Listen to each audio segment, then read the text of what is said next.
Bien, continuamos con las cartas a las iglesias de Apocalipsis, y hoy vamos a hablar de la tercera carta, que es la de Pérgamo. En Pérgamo dice: escribe a la iglesia de Pérgamo, en Apocalipsis 2:12, el que tiene la espada de dos filos dice esto.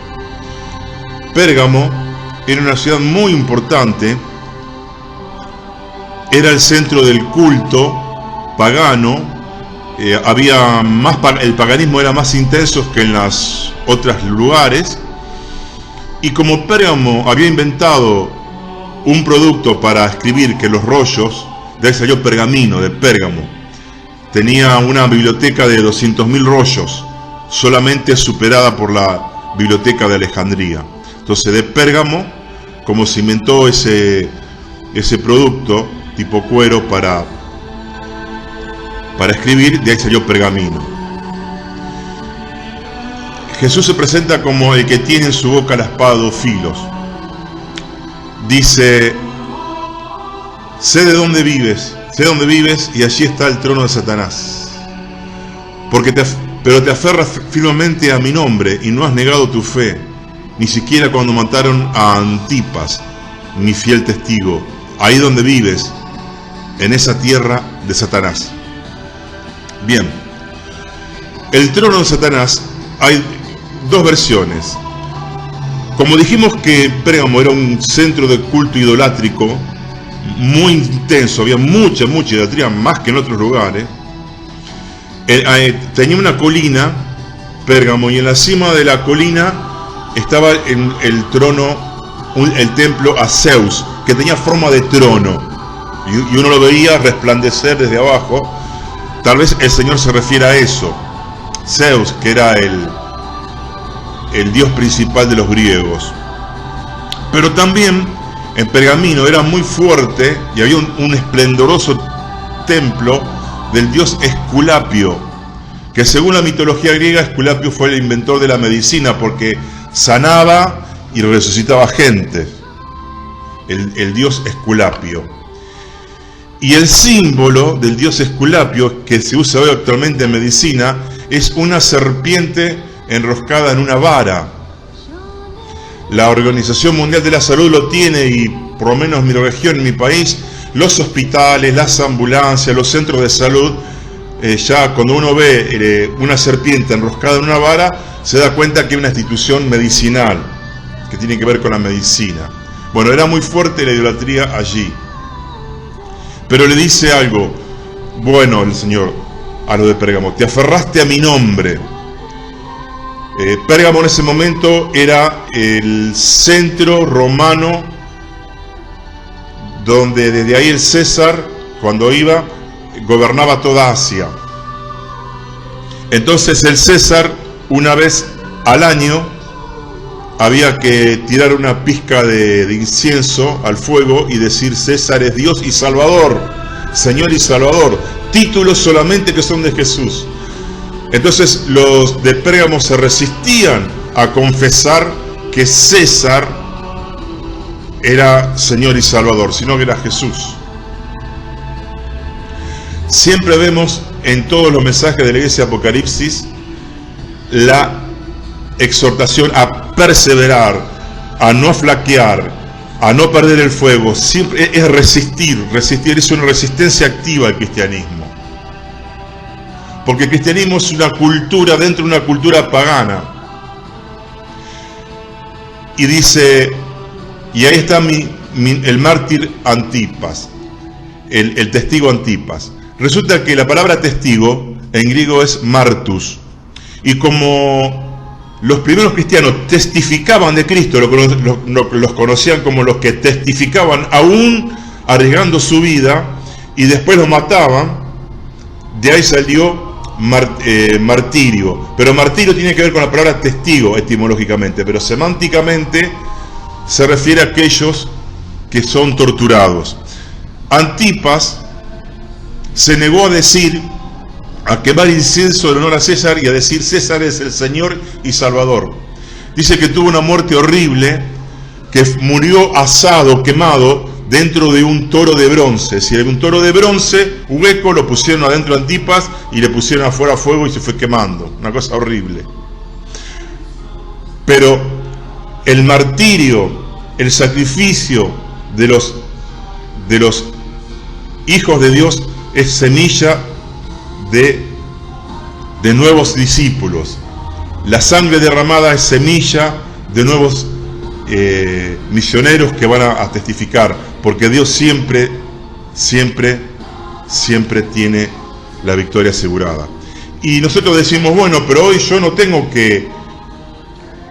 estoy obligado por un gobierno a decir que mi presidente en este caso es el Señor y el Salvador. Sí, pero hay algo parecido. Hoy hay ideologías que se han metido y algunos ya son oficiales, son costumbres contrarias a la Biblia, como suprimir, matar a un niño dentro del vientre de la madre, no lo puedo decir la otra palabra porque me censura, o aceptar cierta ideología, que cada uno con su cuerpo hace lo que quiere y se acuesta con quien quiere, sea de un sexo o de otro. Si uno públicamente hoy en algunos países dice esto está mal, no estoy de acuerdo, bueno, va a recibir insultos, pueden ir a su casa a tirarle piedra a los que participan de estos movimientos LGTBI, y algunos sufren cárcel, como un pastor de Canadá que dijo que ese estilo de vida es anormal y lo multaron y lo pusieron preso. Entonces, hoy no estamos obligados a decir César es el Señor, pero estamos obligados a decir que el pecado ese es bárbaro, es ser snob, es ser adelantado, es bueno, lo conveniente, y se da el mensaje de que ser normal, ser heterosexual es ya inferior, es anormal y retrógrado, es una cosa de locos. Bien, dice nuevamente, pero tengo unas pocas cosas contra ti, que retienes las doctrinas de Balaam, que enseña a Balac a poner tropiezo a los hijos de Israel. Bueno, esto está en Números. Cuando Israel estaba en el desierto, este adivino, este personaje misterioso Balaam, es contratado por el rey Balac para que maldiga a Israel, porque Israel como estaba apoyado por Dios. Balac dice, yo no lo puedo vencer con mi ejército. Bueno, Balaam titubea y Balac, el rey, lo tienta económicamente. Y es ahí cuando Balaam va a maldecir a Israel, va en un burro, el asno se detiene porque ve el ángel de Dios enfrente con una espada y le empieza a pegar al burro o al asno para que ande, y el burro le habla. Bueno, esas cosas raras que hay en la Biblia. ¿Qué quiere decir la doctrina de Balaam? Que Balaam se ingenió, dice, miren, yo a este pueblo no lo puedo maldecir porque está bendecido por Dios, le dijo al rey Balac. Pero si vos, con los moabitas, hace que vayan mujeres a seducir a los israelitas fornican, ahí, sin dudas, la protección de Dios cuando hay pecado se quita, se van a debilitar, digamos, espiritualmente. Dios no lo va a proteger más y lo vas a poder vencer. Y fue lo que pasó. Por eso dice que enseñan a poner tropiezos a los hijos de Israel y a comer comida sacrificada a los ídolos. Bien, se ve que permisividad sexual aquí en Pérgamo. Y respecto a comer la comida sacrificada a los ídolos, esto está tocado en 1 Corintios capítulo 8, donde Pablo dice, en aquel tiempo, en todo lo que era Grecia y en todos estos lugares de Asia, la mayoría de la carne que uno podía comprar en el mercado, la gran mayoría, primero era ofrecida a estos dioses demoníacos. Parte de la carne se quemaba y el resto del animal, el resto de la carne, iba a los mercados y uno compraba. Y a veces se hacían fiestas sexuales y orgías para honrar al Dios con estas carnes. Entonces Pablo lo que dice en 1 Corintios 8, que si la carne fue entregada al ídolo o no, el ídolo no tiene nada, no tiene un demonio en la carne, pero si tu hermano que tiene conciencia débil te ve comer comida sacrificadas a los ídolos, no lo hagas, no porque sea algo malo en sí, sino por el principio del amor, para que el hermano no sea tentado a hacer algo en contra de su conciencia, para el hermano débil. Bueno, y también dice, también tienes ahí a los que retienen la doctrina de los nicolaitas, de lo que yo aborrezco. Bueno, se cree que el nicolaita viene de Nicolás. Ustedes vieron que en Hechos 6 se eligen a 7 colaboradores, en este caso después eligieron diáconos, ahí no dice nada, para atender a las mesas. Uno de ellos era Nicolás. Dice que Nicolás se pervirtió y se alejó del Señor y cayó en idolatría. Nicolás significa Nico, regente, dominador, tirano, y laos del pueblo. Nicolás, el nombre de Nicolás significa el dominador del pueblo. Se cree que los nicolaitas son gente que por tener cierto cargo en la iglesia, puede ser diácono, pastor u obispo, se creen como seres superiores al resto de los miembros que son laicos, digamos, que no tienen cargos. Entonces se miran desde arriba, son como se consideran a sí mismos semidioses, que no pueden ser ni tocados, tienen que ser servidos. Esto pasa mucho en iglesias evangélicas. El pastor es mirado como alguien que está entre Dios y los hombres, como si fuese un ángel, un semidios, y se vuelven tiranos y controladores y legalistas, y como si fuesen seres superiores. No, todos somos iguales. Un pastor es el primero entre iguales. El único diferente es Jesús, que es el pastor de los pastores. Bueno, en el nicolaísmo es una doctrina en que hay mucho pastoralismo, digamos, que por ser pastor se le sume, como decimos, el humo a la cabeza, el barro a la cabeza, y se creen seres semidioses. Su palabra es palabra de Dios, no se lo puede decir nada, no se lo puede tocar, no se lo puede contradecir, tiene poderes especiales, y no es así. Dice, y arrepiéntete, porque si no, vendré pronto contra ti y pelearé contra ellos, contra los de la doctrina de Balaam, contra los nicolaitas, con la espada de mi boca. Aparentemente la espada de mi boca se refiere a la palabra de Dios. Entonces la palabra de Dios no solamente construye y edifica, sino que destruye los fundamentos, destruye las herejías, las mentiras, las pone en descubierto.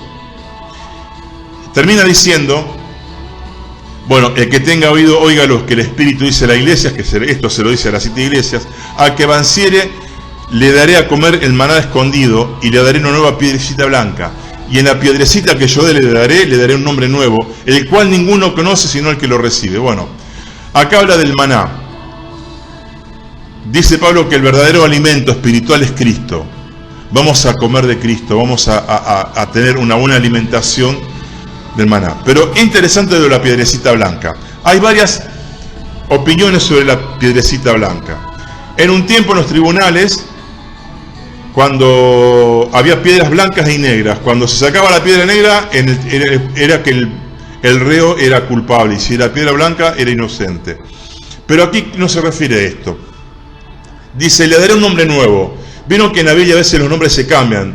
Abraham llegó a ser Abraham. Jacob, Israel.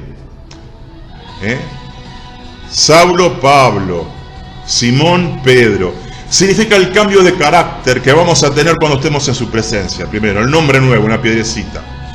Después, a su vez, la piedrecita dice un nombre que él solo va a conocer, es decir, una piedrecita que habla de la intimidad entre Cristo y el cristiano personal, en la que nadie se puede meter y que solamente ellos dos conocen, Jesús y su Hijo. Es decir, cuando estemos en la eternidad y tengamos esa piedrecita,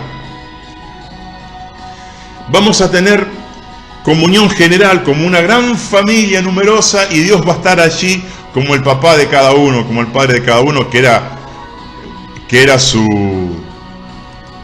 propósito que siempre tuvo, lo que tuvo en el corazón, tener una gran familia de hijos.